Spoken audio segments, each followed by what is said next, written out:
Good morning, good afternoon, and good evening, esteemed professors, doctors, guests, colleagues, and participants from all over the world. Welcome to Mass Epidemic of Antimicrobial Resistance, an international webinar conducted by the International Pediatric Association, uniting thousands of registrants from all over the world. This webinar discusses important issues of the hidden challenges and threat of antimicrobial resistance that persists worldwide. Before beginning today's webinar, we would like to inform you of the rundown of this webinar. We will begin with a welcoming address from the President-elect of the International Pediatric Association. Then we will have the presentations from our distinguished panel of experts, moderated by our esteemed moderators. There will be a question and answer session with our speakers at the end of the webinar. For the smooth running of today's event, kindly pay attention to the following rules and regulations. Participants are encouraged to have their videos turned on throughout the webinar. Participants should keep their microphones off unless permitted by the moderators. And to obtain the certificate of attendance, participants are required to enter the entire duration of the webinar and fill in a feedback form which will be distributed at the end of the event. To officially open the webinar, we will now respectfully invite our first speaker to deliver the opening remarks. Dr. Naveen Thacker is the Director of Deep Children Hospital and Research Center and Adjunct Professor of Pediatrics at Kwame Medical College. He is the President-elect of the International Pediatric Association for the year 2021-2023 and the Secretary of Child Health Foundation. He is a former president of the Asia Pacific Pediatric Association for the year 2016 to 2018 and the national president of the Indian Academy of Pediatrics for the year 2007. Without further ado, to Dr. Thacker, the time and screen is yours. Thank you so much. Good morning, good afternoon, good evening from wherever you are joining.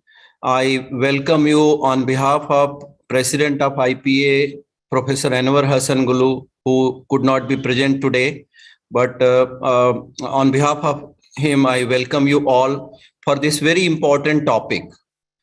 So we have named it mass epidemic, but all of us who are in clinical practice know very well that it's no more a hidden threat. We are seeing antimicrobial resistance in our practice and how difficult it has become nowadays to deal with the various infection. And I'm so happy that under leadership of our strategic advisory group on infectious disease and AMR, Professor Ashraf Sultan and Professor Mortada, we have organized this webinar. This is just first in series of actions which IPA is going to take to tackle with this. You already know that WHO has released a guideline, a roadmap, and IPA will be working with all the partners. We can do a lot. You know, there is a lot of things we can do as clinician, as pediatrician. Today, you will hear from experts what is the magnitude, what can be done, and we have very good best practices example from so many countries, including from my country, India, where Indian Academy of Pediatrics has done so much work on this. So all of us, let's get together, get ready to tackle this menace of antimicrobial resistance and how it is affecting our practice and our future generation, where we may not have any antibiotics, antimicrobial to deal with the microbes. So without any further delay, I will hand over to my moderators of this session, and I welcome you all to come to India for 60th IPA Congress and 30th IPA Congress and 60th Indian Academy of Pediatrics Congress in Gandhinagar. You have seen the banner. Register today and join large number. And there we are definitely going to launch a very well-defined project with timeline and deliverables on antimicrobial resistance. So I look forward to receive your feedback. What can we do? And I hand over to the moderators. Thank you so much. Thank you, Dr. Thacker, for your inspiring opening remarks. The next agenda of our webinar will be moderated by two very special and distinguished guests. It is my great honor today to introduce our moderators for the session.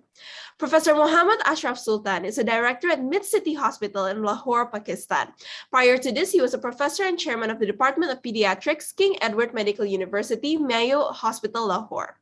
Professor Sultan is a member of the Royal Colleges of Physicians and a fellow of the Royal College of Pediatrics and Child Health. Professor Sultan is a supervisor, second fellowship in pediatric infectious disease, College of Physicians and Surgeons, Pakistan. He was also the program director of the Diploma in Child Health and Doctor of Medicine Pediatrics program at King Edward Medical University, Pakistan. Professor Sultan is a member of the National Technical Advisory Group on Immunization and has served as the focal person for the Integrated Management of Childhood Illnesses Strategy Pre-Service Induction Program. Good evening, Professor, and welcome to our webinar. Thank you for taking your time to be with us today. I will now introduce the second moderator of this webinar.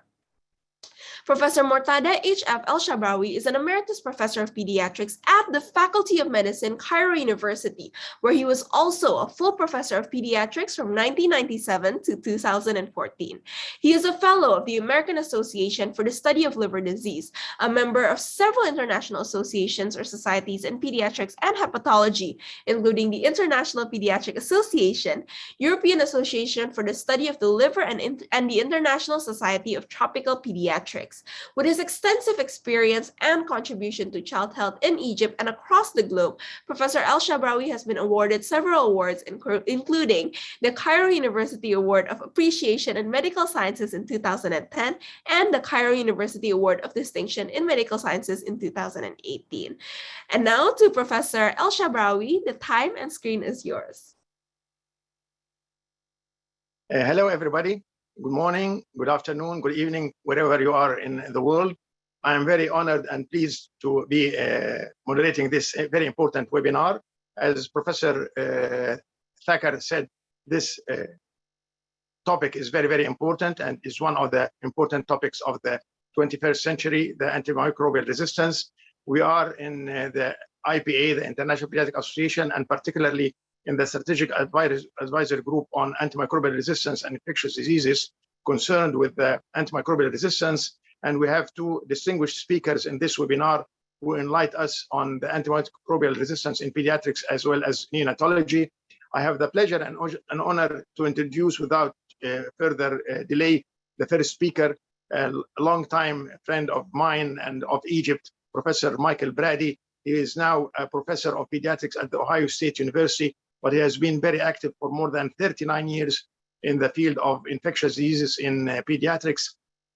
He has contributed a lot to various infectious diseases, particularly HIV and other infections, and he has contributed to the publications by the American Academy of Pediatrics and many other societies on infectious diseases, particularly the Red Book. Professor Brady has been co-editor and editor of the Red Book for many years, and now we are very happy to listen to his presentation. Professor Brady, please. Well, Mortada, thank you for the introduction. And I hope that I can give you some kind of understanding of the importance of addressing antimicrobial resistance. Can I have the next slide, please? So we have had issues with infections for centuries. And the first attempts to try to address those were poultices made from herbs, and they probably did have some antimicrobial activities. However, it wasn't until 1928 when Alexander Fleming identified the antimicrobial effect of penicillin that we had a true kind of antibiotic. However, it was very clear that resistance occurs actually more quickly than we would like. Penicillin was first commercially available in 1941. And by 1942, there was evidence of resistance by Staph aureus. 1967 with Streptococcus pneumoniae, Neisseria gonorrhea in 1976. So you can see that we had a good start to get antibiotics available to people, but very quickly we ran into an issue of resistance. So next slide. So you can see I mentioned that Staph aureus in 1942 was resistant to penicillin.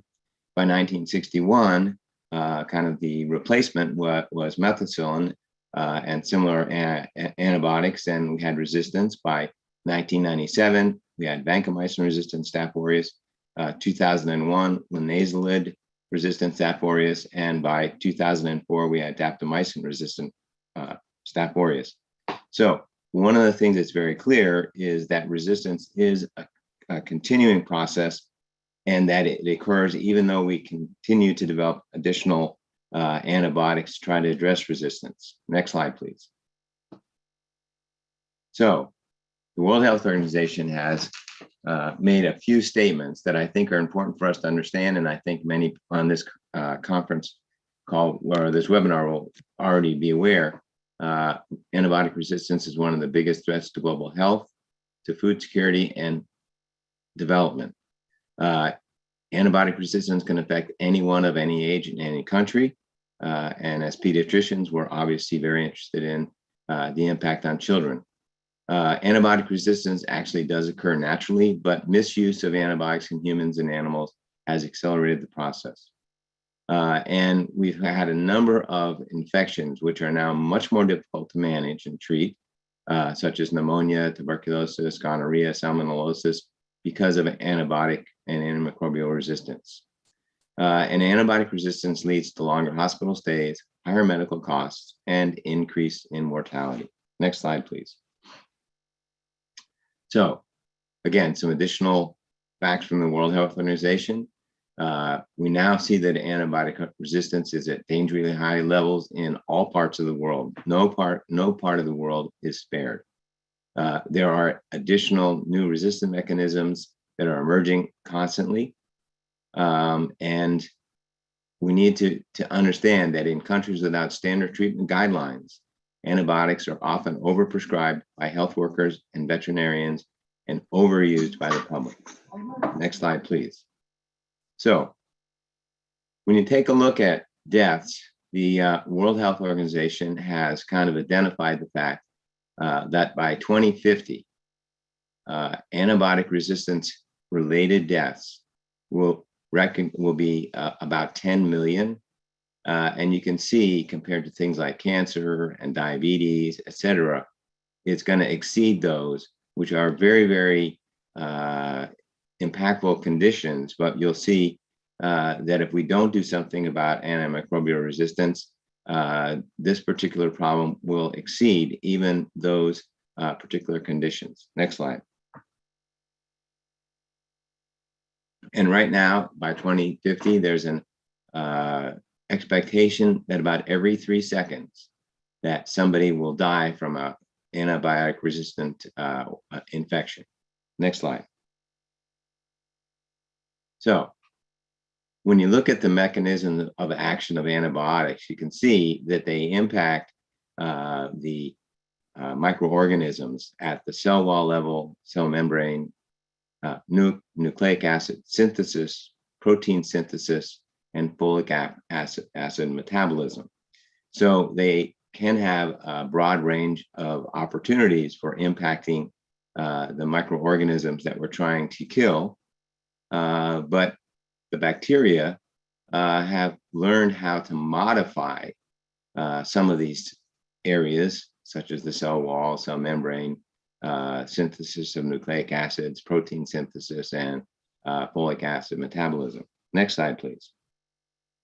So this is just kind of a schematic of some of the different issues that we have to identify as possible mechanisms for the resistance of antimicrobial agents for bacterial infections.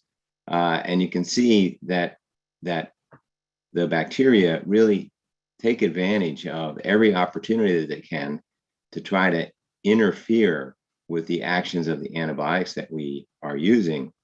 And unfortunately, these attempts occur sometimes relatively quickly and sometimes make certain classes of antibiotics almost not effective very quickly. So what are the mechanisms of antibiotic resistance? Well, as I mentioned, there's a number of different antimicrobial targets of antibiotics. And there are then modifications by the bacteria, which can reduce the ability for the organism to be impacted by our antibiotics. There are things like decreasing the affinity for the drug through transduction, transformation, and mutations. There are ways for the bacteria to decrease the drug uptake by the particular bacteria by decreased binding or altered permeability of the cell wall or cell membrane. In addition, the bacteria have developed mechanisms for actually sending the antibiotic that has been given to the patient from the inside of the bacteria and send it outside so it no longer can be harmful.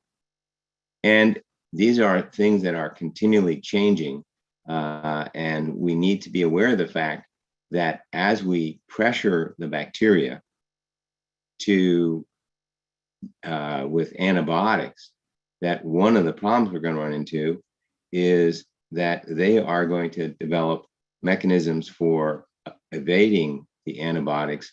And unfortunately, they're doing it at a fairly significant pace that we need to keep up with. Next slide. So again, this is another schematic that just kind of shows how the kind of bacteria and fungi fight back against antibiotics. And as I mentioned, this has been occurring, and we'll talk a little bit about what are some of the things that are pressuring these changes in the bacteria.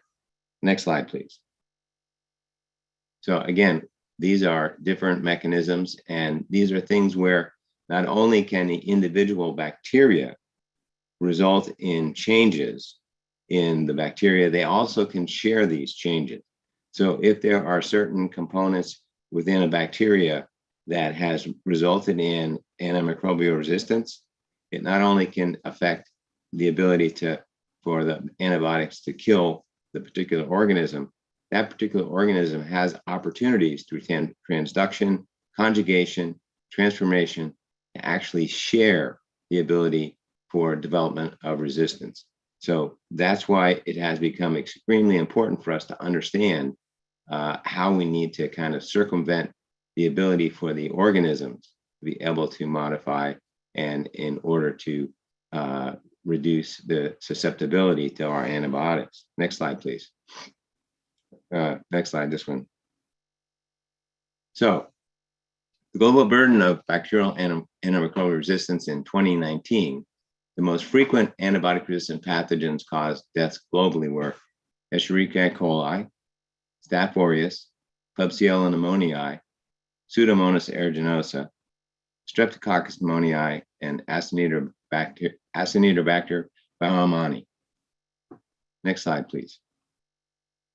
So if you look at the global burden, you can see that the major kind of syndromes that are impacted by bacterial resistance, the number one is lower respiratory tract infections, followed by bloodstream infections. And you can see here a number of other infections as you go through the list here. But you can see that the deaths are in the hundreds of thousands, and this is globally, that are directly or indirectly related to the fact that we have pressured the organisms to develop resistance, and that has then impacted our ability to effectively treat these very, very serious infections. And so this is kind of a situation where in 1941, we had the development of penicillin. And in 2022, we have a situation where despite having large number of effective antibiotics, we have developed a situation where not only do we have antibiotics, but we have significant and harmful antibiotic resistance. Next slide, please. And then if you look at the areas where we're seeing the greatest global burden of antimicrobial resistance and death rates, you can see that unfortunately there are a number of different areas, particularly some of the kind of areas of the world that have least opportunities for having high-level care, et cetera, that have been impacted by the development of antimicrobial resistance. So you can see on the left-hand side that the sub-Saharan areas of Africa are probably the most significantly impacted. And then as you kind of go across there, you can see, unfortunately, there is no area that isn't impacted, but that this is clearly a situation where some of the resource poor countries are kind of bearing the burden of antimicrobial resistance. Next slide, please. So if you look at the kind of crisis with antimicrobial resistance, in Europe, in the European Union, they've estimated that it causes about 25,000 deaths per year and about 2.5 million extra hospital days. In India, in 1 year, as a result of antibiotic-resistant infections, they had 58,000 infants die. In Thailand, antibiotic resistance caused about 38,000 deaths and about 3.2 million hospital stays. And in the United States, antibiotic resistance caused about 23,000 deaths and about 2 million illnesses. So as you can see, across the world, this is a very, very impactful situation that we need to address. And this is just another one in the United States with antibiotic resistance. Now, the CDC has come up with a listing, and I'm not going to go through all of them, but they list the situation where they have divided the risk situations by urgent threats and by serious threats. And next slide. Concerning threats, and then a watch list. And you can see that these lists are relatively significant with respect to the numbers of different organisms and the kind of reducing numbers of options that we have in order to manage these bacteria and fungi that are developing antibiotic resistance and representing threats for our patients. And so we need to be very, very clear that this is important. So now, next slide. Whoops, we're not in the right slides. Next slide. Next slide. Next slide. I'm past these. Next slide. Next slide, please. Okay, so some of the causes and transmission of antibiotic resistance bacteria, you know, obviously as clinicians, we bear significant brunt of the reasons why we're having problems, but it's not just limited to overuse or misuse of antibiotics. We also have some issues related to kind of farm and agriculture overuse of antibiotics. And we also have situations where we have antibiotics even in our wastewater that is sometimes used as part of fertilization that can contaminate fruits, vegetables, etc. And these are all different situations where we can either increase the risk of antimicrobial resistance or increase the exposure to antimicrobial resistant organisms. Next slide, please.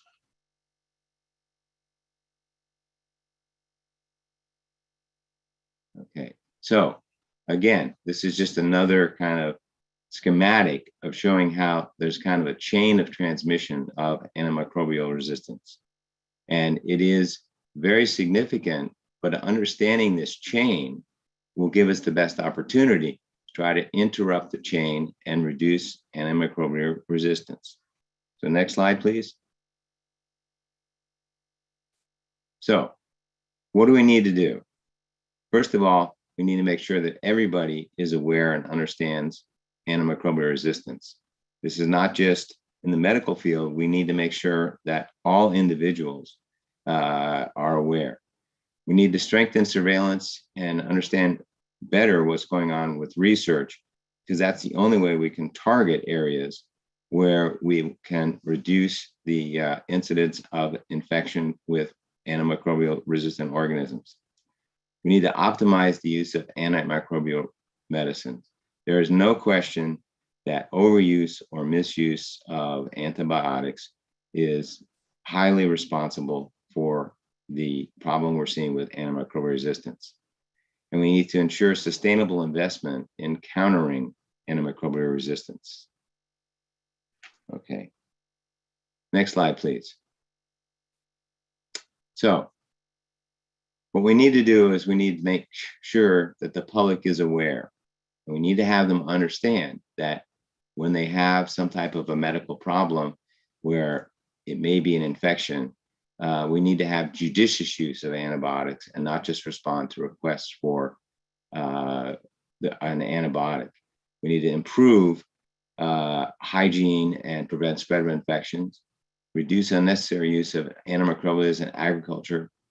We need to improve global surveillance.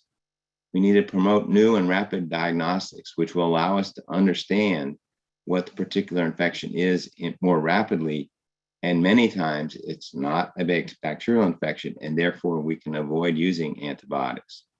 We need to promote development of vaccines that will allow us to prevent certain bacterial infections. And that will definitely result then in fewer uses of antibiotics. And we need to make sure that we have adequate funding and adequate coalitions with different areas around the world to make sure that we have the ability to address these problems. See, again, we need to make sure we have better water and sanitation because many times we see situations where poor sanitation results in diarrheal diseases, and they frequently get treated with antibiotics. Individuals only use antibiotics when prescribed by a health professional, and they've identified that countries that have guidelines can reduce their ability to they can reduce their ability to use antibiotics. Never share leftover antibiotics. Make sure that you try to prevent infections with good hygiene, prepare food hygienically, and choose foods that have been produced without the use of antibiotics. Because if we can do that, we can reduce the transmission of antibiotic-resistant organisms within animals. And then healthcare professionals, obviously, they need to be hygienic in their activities. Only dispense antibiotics when needed, report antibiotic resistance to surveillance teams, talk to your patients about using antibiotics correctly, and also trying to talk to patients about preventing infection. Getting close here to the end. Okay, CDC has created a number of different opportunities for developing antibiotic stewardship programs. We do know that they work. It's very, very important that we address the situation. We can do it kind of basically if that's all the resources that are available. We can then kind of increase until we get to advanced situations. But it's very, very clear that what we need to do is if you have a sick patient, you may need to have an empirical diagnosis, particularly if something is very, very severe and you have very little time. But on the other hand, you want to be able to make the diagnosis quickly. And again, utilization, I'm sorry, I didn't keep another slide, please. I'm on slide 31. Whoops. Okay. Go back, please. The back one. There we go. So I'm sorry. So these are different things, but rapid diagnostic testing can lead to the optimal treatment. And so wherever they're made available, you should try to use them. There are a number of panels now for different types of infections. And there are a number of different things that are rapid tests that will detect viruses. And if you know that it's RSV or influenza, you don't need to use antibiotics to treat those, and you may be able to use antivirals, but not antibiotics. Next slide. Okay. And we want to reduce antibiotic use. And we want to, again, address the issue of overuse of antibiotics in the agricultural sector. I did want to also just quickly, say that, all of these things need to be done together. It isn't something just one person can do. It isn't something that just one country can do. This is something that has to be a global effort. And we realize that there are different levels of resources in different countries, but I do think that we can work together. And as clinicians, we have a significant responsibility. One, to make sure that we use antibiotics correctly. Two, that we make sure that hospitals and patients and everybody understands the impact of antimicrobial resistance, and that we all can be part of the situation where we can prevent continued growth of the number of antimicrobial resistant organisms and try to have a definite impact. So I'm sorry I had some issues with advancing the slides, but I would like to thank everybody for inviting me to participate in the webinar, and I later on will be glad to answer questions from the audience. So thank you very much. Thank you very much, Professor Brady, for a very, very interesting presentation, which covers the topic of antimicrobial resistance from almost all aspects.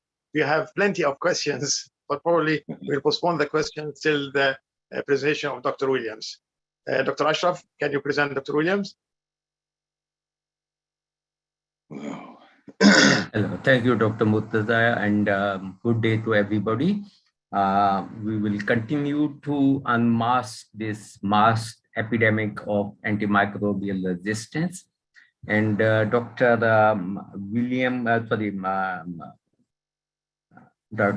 Brady has emphasized about the magnitude of the problem, but I would take time here to say that the AMR is a complex issue, but this is one of the issues where we pediatricians are part of the problem. We should turn around and we should look into our personal practices and should contribute towards becoming part of the solution. So it's indeed a pleasure for me to introduce our next speaker, Dr. Phoebe Williams. She's a pediatric infectious disease specialist and a senior lecturer in School of Public Health, Faculty of Medicine at the University of Sydney, Australia. Her research is focused on neonatal sepsis and antimicrobial resistance, particularly within the settings of the countries of the limited resources. Dr. Phoebe also works within the policy group of the National Center for Immunization and Research Surveillance, advising policy development of immunization strategy. She coordinates a number of clinical trials in pediatric infectious diseases and is an NHMRC Emerging Leader Fellow. Dr. Phoebe, time and screen is yours, and she will talk about antimicrobial resistance in neonatal sepsis. Thank you. Thank you so much. And I trust that you can all see my screen. Is that okay? Should I take silence as a yes? Is anyone able to just let me know if you can see my slides okay? Yes, it is clear, Doctor. Fantastic, thank you. No, thank you so much for the kind invitation to speak today. And thank you so much, Dr. Brady, for that excellent overview on AMR, and some of our messages will be similar, which I think is actually helpful because it really brings home the important points to everyone. I'd like to first start tonight by acknowledging the traditional owners on the land from which we're all meeting today. I know this is an excellent international forum. I'm dialing in from the land of the Bidjigal and Gadigal people of the Eora Nation in Sydney, Australia. And I want to just pay my respect to elders past, present, and emerging from all the countries that we're dialing in from today. So before we talk about neonates, I thought it would be helpful. I'm just going to move my video so that I can see my slides. I thought it would be helpful to first just look at why children less than 5 years of age are dying worldwide. And as pediatricians, you're all familiar with this from your what you see on the ward every day, but we all work in very different healthcare settings. And I'm very lucky in that I get to work both across, resource rich and resource poor settings in my clinical and research capacity. And so when I'm working in Sydney in Australia, I'm often seeing children that are taking up this tiny burden of disease here. So the size of the box in this graph here shows you the number of children that are dying every year from these particular causes. And the shading of the box shows the progress that we've made since the launch of the Millennium Development Goals in 1990, which have obviously now become the Sustainable Development Goals. And they show you what progress we've made, if any, and sometimes we've made poor progress or little progress. So as you can see here, the biggest causes of death in children are things like lower respiratory tract infections, diarrheal diseases, malaria, and the neonatal period, the first 28 days of your life, is by far the most risky time of your life. So even though I can sometimes be very busy on ward rounds in Australia, treating the children in these boxes that are so small that they don't even get words that fit in them. This is things like, oncology diagnoses and metabolic conditions and congenital problems. The vast majority of children across the world are dying from preventable, treatable causes, and the most dangerous time is the first 28 days of life. When we zoom in a little bit more closely and look at those neonatal deaths in particular, which are highlighted here in the yellow parts of this pie graph, you can see that of these neonatal deaths, a large proportion of them are due to infectious causes. So neonatal tetanus, congenital conditions, and intrapartum, and sepsis and meningitis are some of the most common causes. But you can also see here that preterm labor, which, as you all know as pediatricians, is often stimulated from babies from intrauterine infections. So when you put the preterm deliveries, congenital pneumonias, sepsis and meningitis all together, you're seeing that about a third of all neonatal deaths are actually due to infections. And even though there's been quite significant progress in reducing under 5 mortality and even infant mortality, so that's babies less than 12 months of age, since the launch of the Millennium Development Goals, we've really made absolutely no progress at all in reducing neonatal mortality rates. So you can see here the progress over the last few decades in under 5, and infant mortality, which has shown a decline across all wealth quintiles in this paper is based on a low middle income country setting of the Philippines, and really can be extrapolated to many settings that are similar. But we are really making no progress at all in neonatal mortality. So it continues to be seen that the most dangerous time in your life is the first week of your life. So this here shows the disability adjusted life years per 100,000 population across the life course. And so here you've got years down the bottom on the x-axis here, and broken down into a number of days towards the start of the axis here. And as you can see, the first 0 to 6 days of your life are by far the most risky time of your life for sustaining for either mortality or sustaining a complication that might leave you with a lifetime of morbidity, such as complications secondary to neonatal sepsis or meningitis. And as you can see also within this graph, the vast majority of those disability adjusted life years in that first week of life come down to the impact of infections and maternal and neonatal conditions, which are highlighted here in red. So we really need to invest more in improving outcomes for babies in that first month of life, and particularly the first week and the first day of life. And that revolves around not just neonatal sepsis, but obviously improving neonatal care. And we know that by doing that, we would see a 3- to 4-fold return on investment, because as I've just shown, the disability adjusted life years are so significant in the morbidity that's sustained in that first week of life for so many, that by focusing on improving neonatal care, we really can have a significant impact on reducing neonatal morbidity and mortality globally. And this is an excellent slide that is available online from the Lancet Every Newborn series. And this just shows how different the neonatal mortality rates are across different healthcare settings in different continents. And this is why my research is focused in resource-constrained settings, because in Japan, where the neonatal mortality rate is 1 per 1,000 live births, or in America where it's 3, you can see this graph shows the time that it's going to take for different regions of the world to reach similar neonatal mortality rates. And sub-Saharan Africa, where I undertook my PhD, for example, isn't anticipated to reach that achievement until 2124. And Southeast Asia isn't anticipated to reach that for at least another 50 years. So these inequities, in my mind, are really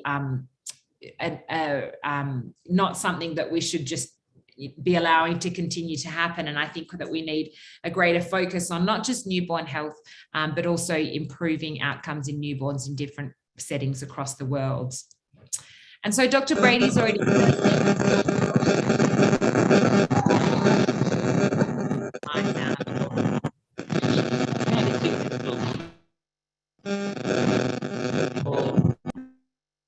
Is that my sound, or is that somebody else?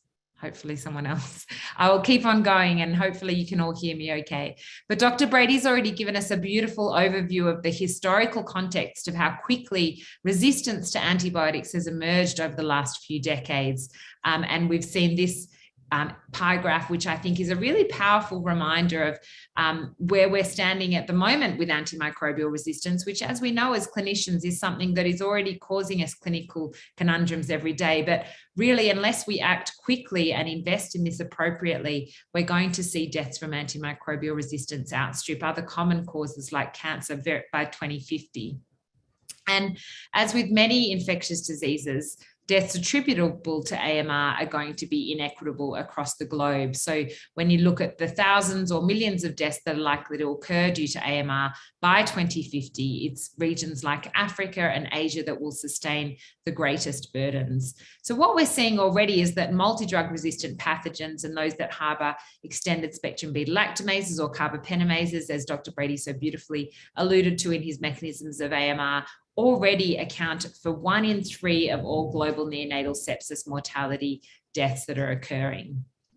But neonatal sepsis is a really tricky clinical condition. And one of the hardest things for us as clinicians is knowing when a baby has sepsis or meningitis, because as you all know, the signs of neonatal sepsis really overlap with so many common causes of neonatal, of an unstable infant that you might have in front of you. So there could be a viral illness in the background. There could be congenital heart disease that's causing a baby to have tachypnea rather than sepsis. They could have complications from birth asphyxia. And so there are many, many other differential diagnoses that make diagnosing neonatal sepsis very, very difficult.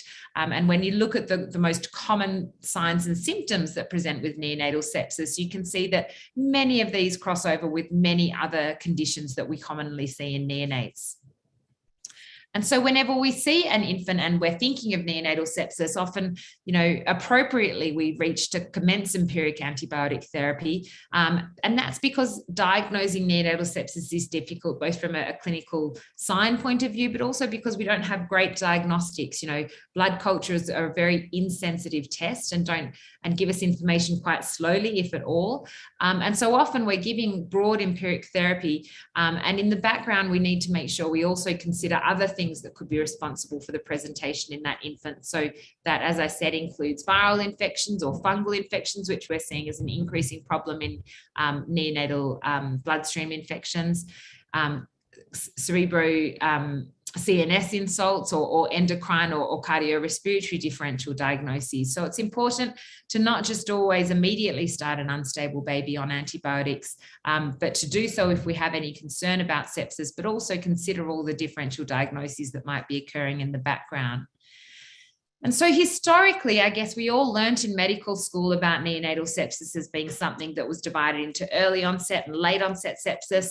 And most places have antibiotic guidelines that are guided by those pathogens that we historically have always thought to be responsible for those 2 times of a baby's life point that they might get invasive infections. So Group B strep and E. coli were traditionally considered the most common causes of early onset sepsis, while E. coli becoming more prominent with late onset sepsis and still some GBS, and then other pathogens like Staph aureus and Klebsiella emerge as children get older, and coagulase negative Staphylococcus could cause a problem in an ex-premature baby that might have been in a NICU for a long time with lots of plastic wear in place.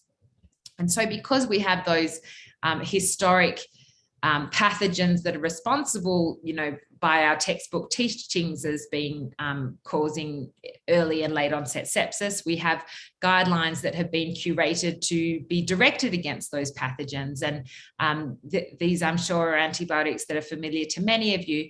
But unfortunately, many sites are not able to use these empiric therapies anymore, because we're gradually seeing that most empiric therapies are not working in many of the pathogens that are causing sepsis in babies today. So this was a study that I was involved in, looking at the rates of antimicrobial resistance in children across sub-Saharan Africa. And we found some really concerning rates of resistance in babies for both sepsis and meningitis, with gram-negative pathogens having high rates of resistance to both first and second generation second-line therapy in that setting, as well as resistance for many of the other common pathogens causing sepsis and meningitis in young babies. And as Dr. Brady alluded to, this means that we've got many thousands of children dying in many areas of the world every year unnecessarily, just due to failure of our current empirical therapies to work. And while Dr. Brady pointed out that that includes 60,000 babies in India alone that are dying every year from AMR, the other really important thing to note from this paper and from this graph is that we're really starting to see gram-negative pathogens outstrip gram-positive pathogens in causing deaths due to AMR.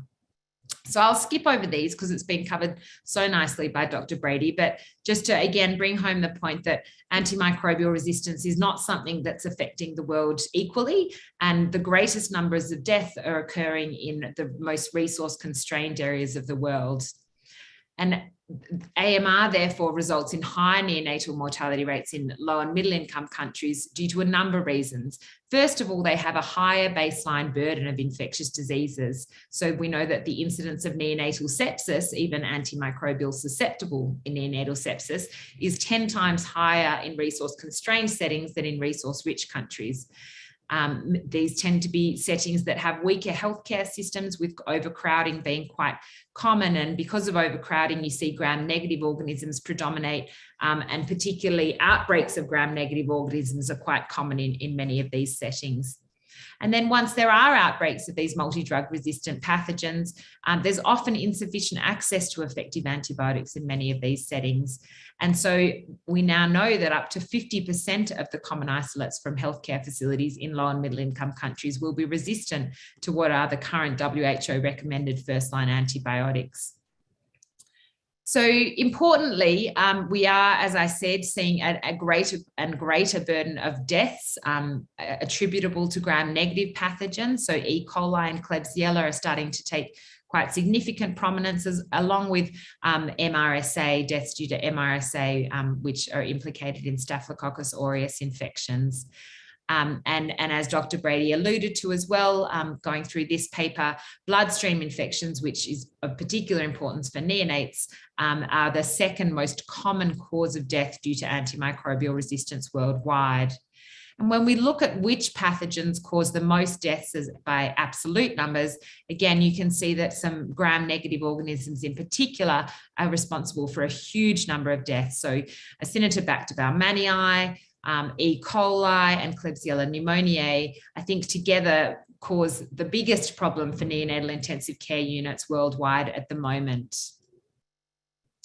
So that leads us to really start to think if this historical teaching that we've had of early onset and late onset sepsis and the pathogens being responsible for EOS and LOS are actually still relevant today. And I think it's time that we started in the context of how high rates of antimicrobial resistance are. I think it's time that we started to realize that many of our empirical therapies might not be appropriate because the pathogens really have come a long way since those traditional teachings in medical school. So this was an excellent study that looked at many centers that I'm sure many of you on this call were involved in, that looked at the pathogens responsible for neonatal sepsis across many centers in India, and found that really the distribution of the pathogens didn't vary significantly between those, previously defined early onset periods of the first 48 or 72 hours of life versus late onset periods. And most importantly, you can see that, as I said, Acinetobacter and Klebsiella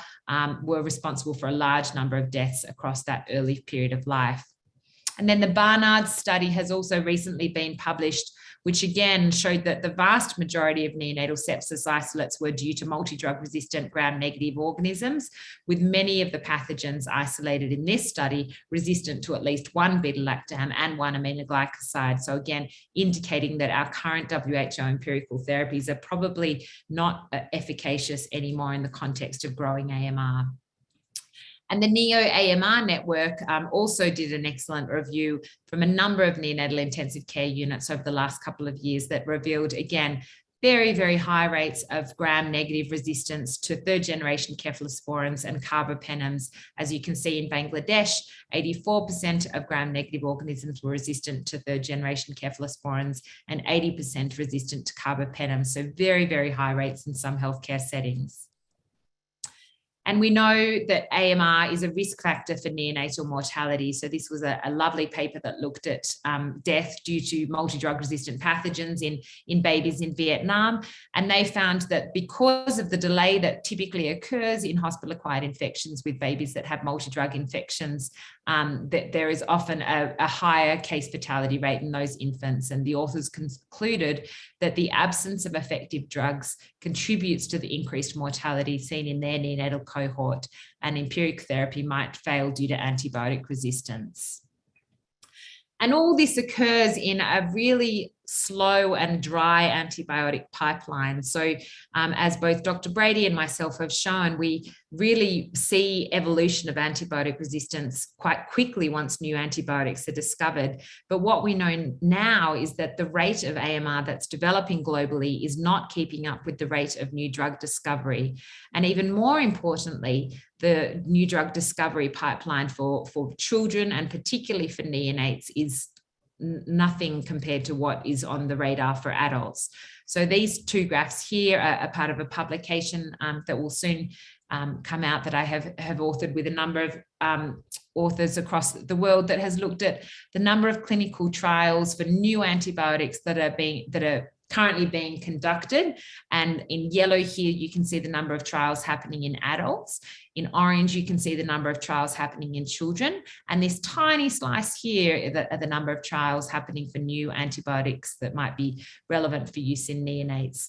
And similarly, when we look back at how many new antibiotics have been approved for use in neonates, you can see that while there have been 40 antibiotics approved for adults since the year 2000, only 5 have been approved for children and only 3 for neonates. So the current landscape of funding and research and development to look at antimicrobial resistance really globally is inadequate, but particularly for children is really vastly inadequate for the burden of death that AMR is currently causing for neonates.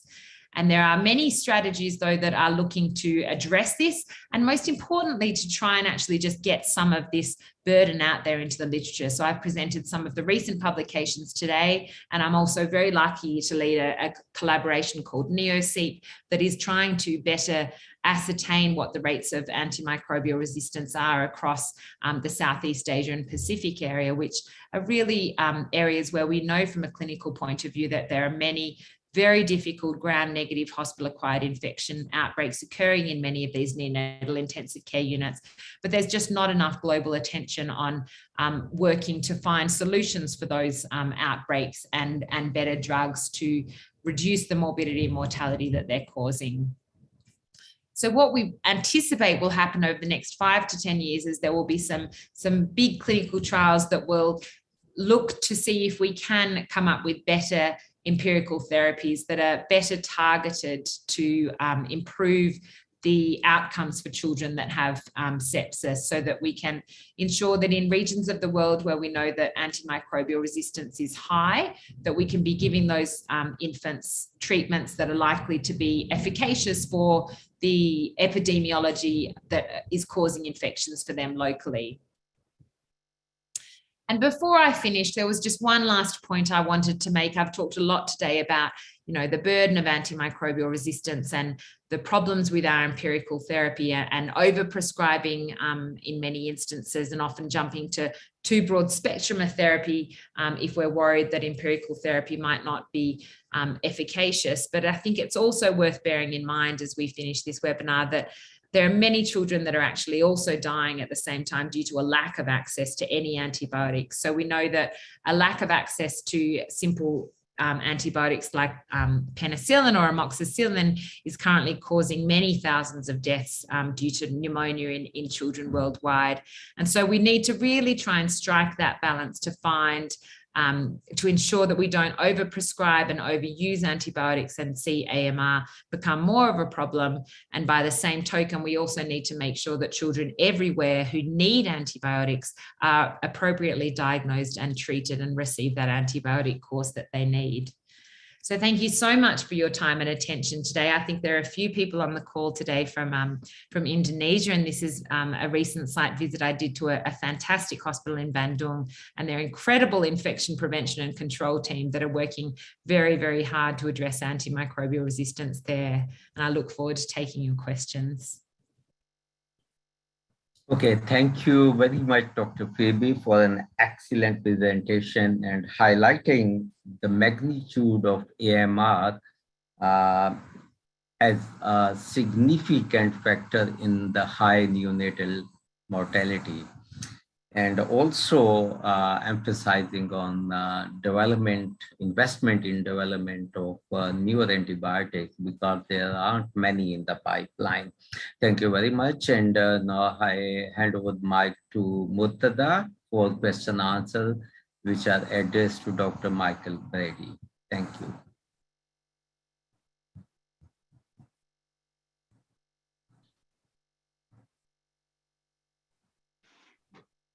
Hello? Mortada, I think you're muted.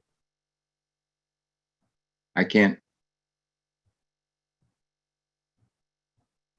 Yes, please. Yeah, I'm muted now.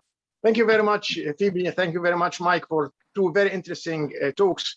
And I think by the end of these two talks, we have seen the magnitude of the problem of antimicrobial resistance at any age, at any country, anywhere in the world. Before the webinar, we had lots of questions from registrants on the different geographic distribution of antimicrobial resistance. And I think, Mike, although you have covered it, but we need a sum up of the geographic distribution of antimicrobial resistance, because we had lots of questions from Sub-Saharan Africa, from West Africa, from the Middle East, from Southeast Asia. You covered lots of these points, but please, can you sum up the magnitude of the geographic distribution of antimicrobial resistance at the first question? Okay. So can everybody hear me? Yes. Okay. So as I mentioned, antimicrobial resistance is worldwide. And one of the situations that I think is very, very important to understand is, and as Phoebe mentioned, there are two issues here. One is access to adequate care, and that is receiving appropriate antibiotics. And then the other situation is the impact of antimicrobial resistance, which will then lead to potentially failures of treatment. And one of the things that is I think very clear is that resource poor countries are more likely to have more of a significant impact of antimicrobial resistance. One, because they are having issues with increasing numbers of antimicrobial resistance, but also because they may or may not be capable of managing the infants with the technology that's available in many of the countries that have much greater resources. So as was mentioned, when you look at kind of where the disease burden is related to antimicrobial resistance, it looks like sub-Saharan Africa is probably the greatest impact, and then Southern Asia are the areas where we see more clinical disease related to antimicrobial resistance, as well as deaths. Now, that doesn't necessarily mean that it's not happening around the rest of the world. But again, I think that like many situations where it comes to healthcare, resource-poor countries are the ones that are bearing much of the burden. So it's a global problem. It is impacting resource-poor countries, particularly sub-Saharan Africa, as well as Southern and Southeastern Asia. And I think that, you know, resource countries need to understand that they need to start to work on changing that situation. And then the other thing that Phoebe mentioned is we aren't having the development of newer antibiotics that would be capable of managing antimicrobial resistance. And even if we do get those, their ability to kind of make their way into the resource-poor countries is going to be obviously slower. And I think those are things that we can't allow to happen. The world needs to get together and make sure that we develop practices that are going to reduce antimicrobial resistance, but also make sure that we can provide to resource-poor countries the resources that they're going to need in order to address it. Thank you, Mike. There's another question from India. How can we end the antimicrobial resistance pandemic? How can they end the pandemic? Okay, so there's a lot of things that we can do. The first thing we need to do is make sure that everybody kind of is aware of the problem of antimicrobial resistance.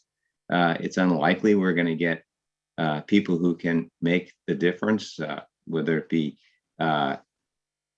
the health kind of associations, kind of like International Pediatric Association, to get involved if they aren't aware. So we have to kind of trumpet the fact that we have this issue.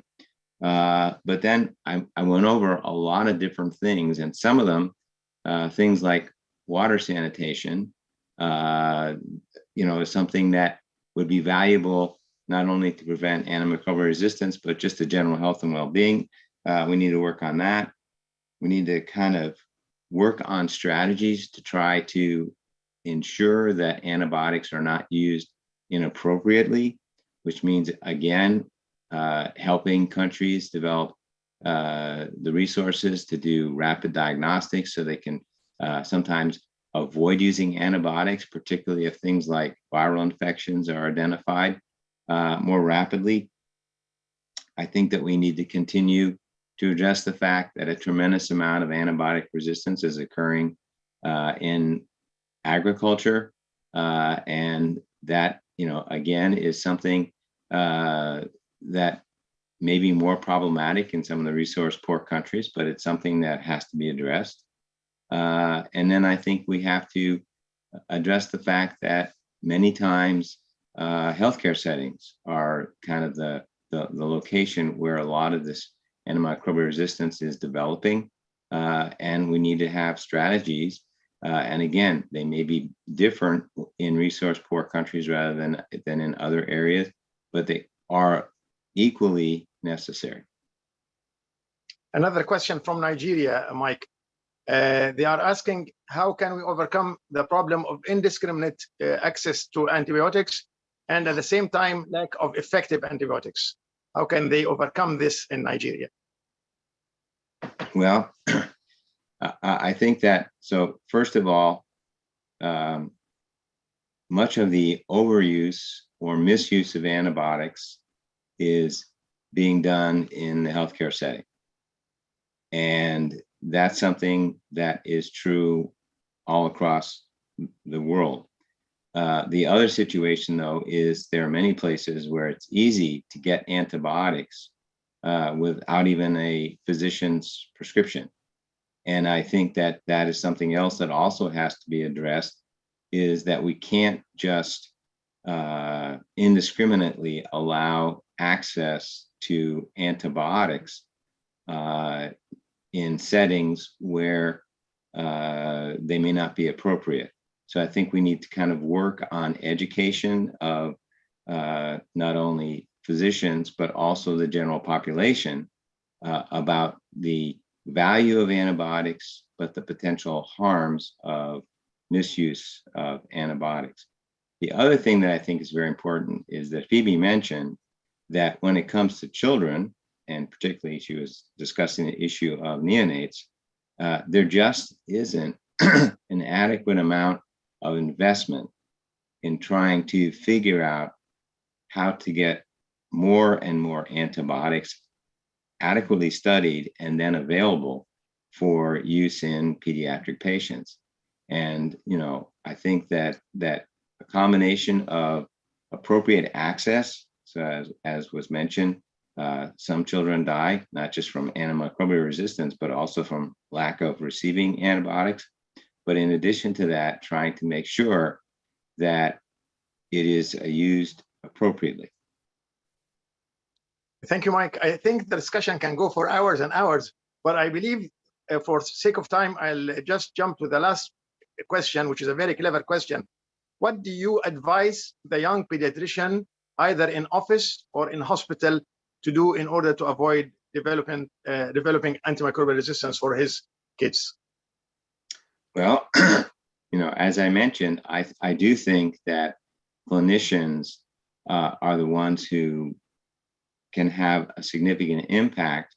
One is to address the fact that all too frequently, when families come to a physician and they're having a problem, they like to do something. And in many times, the particular condition may not need an antibiotic. And I think that we need to be able to teach clinicians that it's very important to judiciously use antibiotics. And that means don't use antibiotics if they aren't adequately identified as being needed.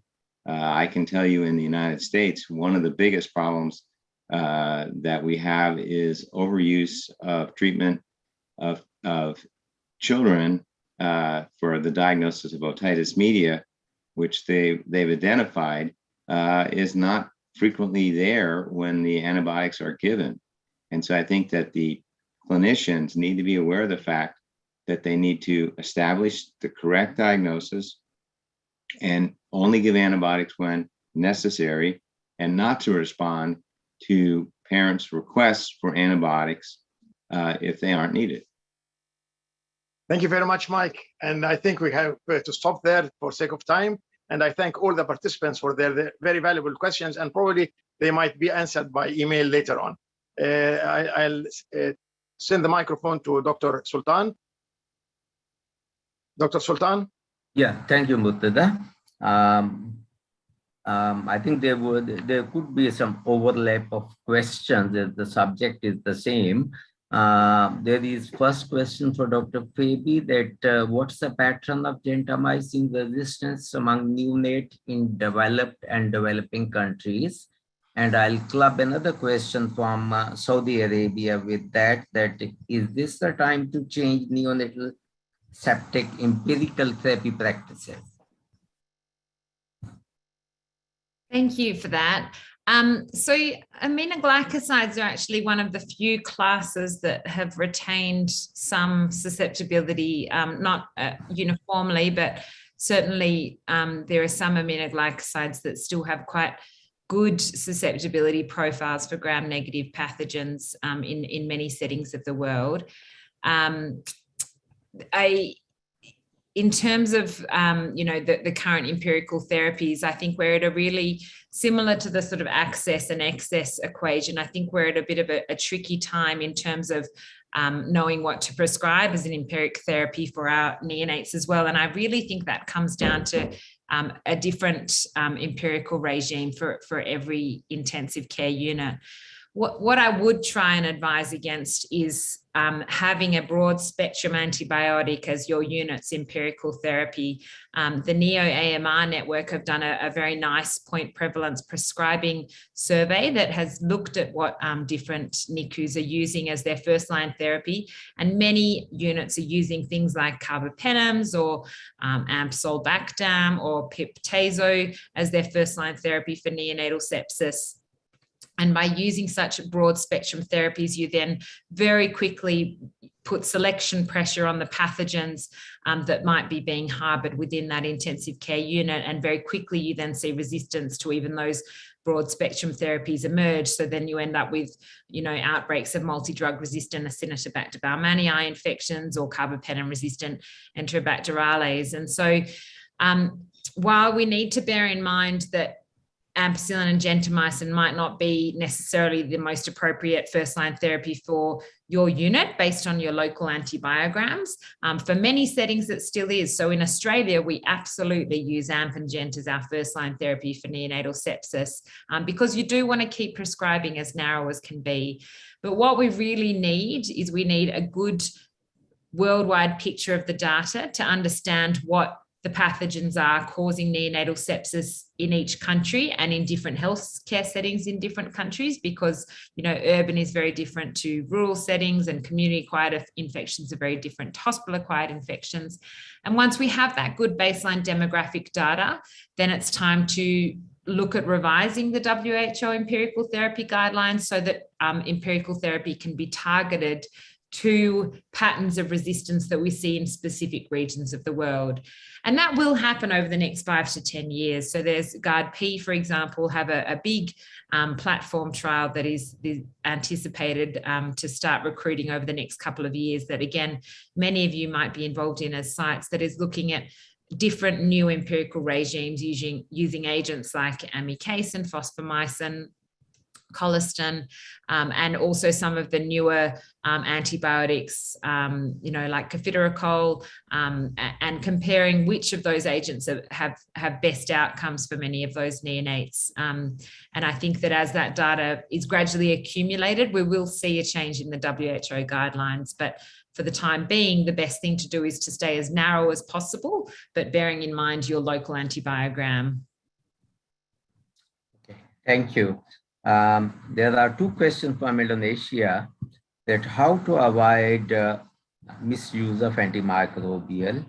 And the second question is that since we do not have facilities of microbial resistance test in our clinic, what is the solution?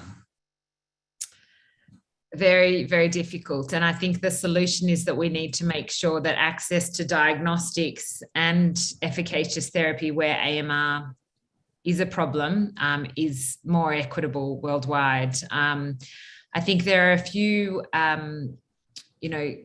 good platforms to try and improve access to diagnostics. So the Fleming Fund, for example, and the Wellcome Trust are working really hard on trying to make sure that, labs across the world has just even a basic strategy, even sometimes with just mobile labs, to be able to enhance the diagnosis of neonatal sepsis. But even with labs in place, as I said in my talk, a blood culture is a very insensitive test that often doesn't give us much information. So we need more research and development into better diagnostics, looking at sort of potentially PCR-based tools or other ways that we can better diagnose neonatal sepsis, because that will allow us to use our antibiotics more judiciously and ensure that we're not over-prescribing, but also ensure that we're not missing cases of neonatal sepsis and contributing to that huge morbidity and mortality burden that I showed in some of those graphs earlier. Okay, thank you. Since we are running short of time, I'll just ask one last question, and we need a quick response. that is, could probiotic use reduce AMR issue? Yeah, that's an excellent question. I think there is some good and emerging evidence that probiotics might reduce the rates of neonatal sepsis, not necessarily AMR, but if you can reduce sepsis, you can therefore hopefully reduce the proportion of that sepsis that's due to multi-drug resistant pathogens too.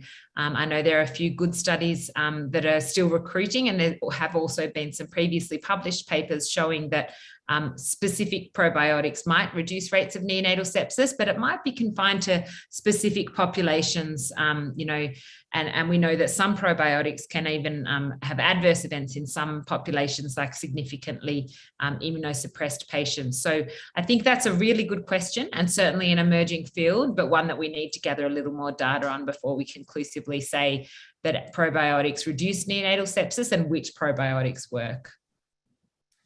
Okay, thank you very much, Dr. Phoebe and Dr. Brady. And I would now hand over the mic to the admin. Thank you very much for being part of this webinar. We extend our warmest round of applause and appreciation to our honorable speakers and, of course, to our moderators for the incredible and eye-opening discussion. As a token of our gratitude, we will now present certificates to our honorable speakers who have contributed greatly to our learning process today. To present the certificate, we now invite Professor Aman Pulungan, Dr. Naveen Thacker, Professor Muhammad Ashraf Sultan, and Professor Mortada El-Shabrawi to the screen. And to our speakers, kindly turn your videos on and smile as we spotlight you alongside your certificate. We will now be taking the photo. Thank you, Dr. Brady. Yeah. Thanks, Dr. Brady. Thanks, Dr. Williams. Thank you very much. Very interesting talks. Thank you. Thank you, Mortada. Thank you. Thanks for inviting me. Thank you, everybody. Thank you, Aman. Thank you, Ashraf. 3, Thank you, Naveen. 2, 1. We are taking the photo. Thank you, Professor Brady. We will now proceed to the second speaker. Thank you, Dr. Williams. Dr. Pleasure. Thank you so much for having me to talk about this important topic. Yeah. Thank you. Visit Bandung already. You should visit Jakarta next time. Yes, no, I've spent some really lovely times in Bandung and Surabaya and Jakarta. Oh, okay. Let me know when you're around next time. Absolutely. 3, 2, 1. We'll be taking the photo. 3, 2, 1. Thank you very much, Doctor.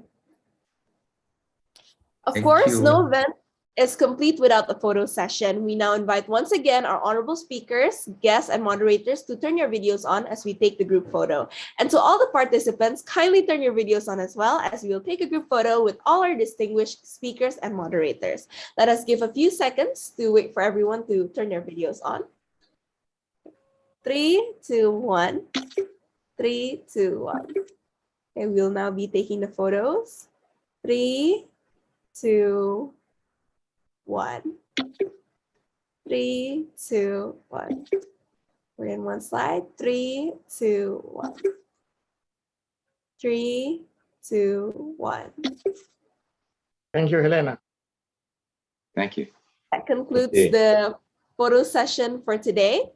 And once again, on behalf of the organizing committee, we would like to extend our warmest round of gratitude and appreciation to all our speakers, moderators, and participants for making the international webinar on mass epidemic of antimicrobial resistance a great success. To all the participants, kindly fill in the feedback form as detailed on the slides and has been sent via the Zoom and YouTube chat. The certificate of attendance will be shared via email upon completion of the feedback form.